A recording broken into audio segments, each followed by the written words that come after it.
ஆண்டவரால் ஆசீர்வதிக்கப்பட்ட அருமையான தேவ ஜனங்களே, இன்று நாம் வாசிக்கக்கூடிய தலைப்பு என்னவென்றால், நல்லவற்றை சிந்தியுங்கள்.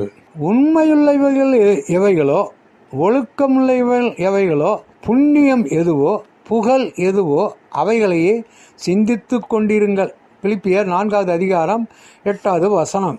மனிதன் தன் இருதயத்தில் எதை சிந்திக்கிறானோ அப்படியே இருக்கிறான் என்பது எல்லா மனோதத்துவ அறிஞர்களும் ஏற்றுக்கொள்கின்ற ஒரு வேத தத்துவமாகும். விசேஷமாக இன்றைய வாலிபர்கள் தொலைக்காட்சிகளையும் சினிமாக்களையும் அநேக விதமான துன்மார்க்கங்களையும் கற்பழிப்புகளையும் தீவிரவாதங்களையும் பார்க்கிறார்கள். கடைசியாக அவர்களுடைய மனது இப்படிப்பட்ட காட்சிகளால் நிறைந்து அதுபோலவே தாங்களும் நடக்க வேண்டும் என்று அதுபோன்ற செயல்களில் ஈடுபட தூண்டப்படுகின்றார்கள். அதோடு இன்றைய காலங்களில் செல்போன் வேற, கைபேசி, இதுவும் மிகவும் ஆபத்தாக இருக்கின்றது.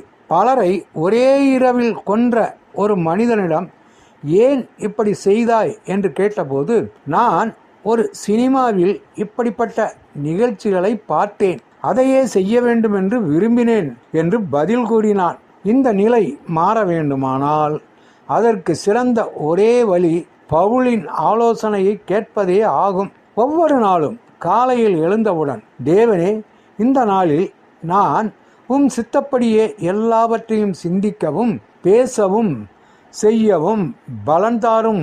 என் சிந்தை செயல் யாவையும் நீர் ஆட்கொள்ளும். சிந்தனையில் கூட நான் பாவம் செய்யாதபடி என்னை காத்துக்கொள்ளும் என்று ஜெபித்து அந்த நாளை ஆரம்பிக்க வேண்டும். வேதத்தை தியானம் செய்து அநேக வேத வசனங்களை இருதயத்தில் பதித்து கொள்ள வேண்டும்.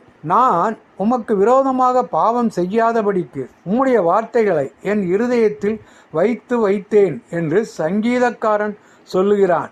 தேவனுடைய வசனத்தை தியானிப்பதில் நாம் பிரியம் கொள்வோம். அவ்வாறு நாம் பிரியம் கொண்டால் தேவனுடைய செயல்களின் மேலும் இந்த உலகில் காணப்படும் நல்ல காரியங்களின் மேலுமே நமது வாஞ்சையும் விருப்பமும் உண்டாகும். குடும்பத்திலும் சமூகத்திலும் நம் செய்கைகள் மிகவும் விரும்பத்தக்கவையாய் மாறும்.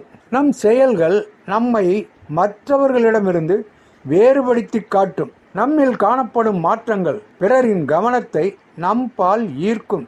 நம்முடைய முற்கால வாழ்க்கையையும் இக்கால வாழ்க்கையையும் மக்கள் ஆராயத் தொடங்குவார்கள். நாம் தேவனுடைய பிள்ளை என்பதை மற்றவர்கள் கண்டுகொள்வார்கள். நமது மனம் தூய்மையாகவே காத்து கொள்ளப்பட தேவன் கிருபை செய்வாராக.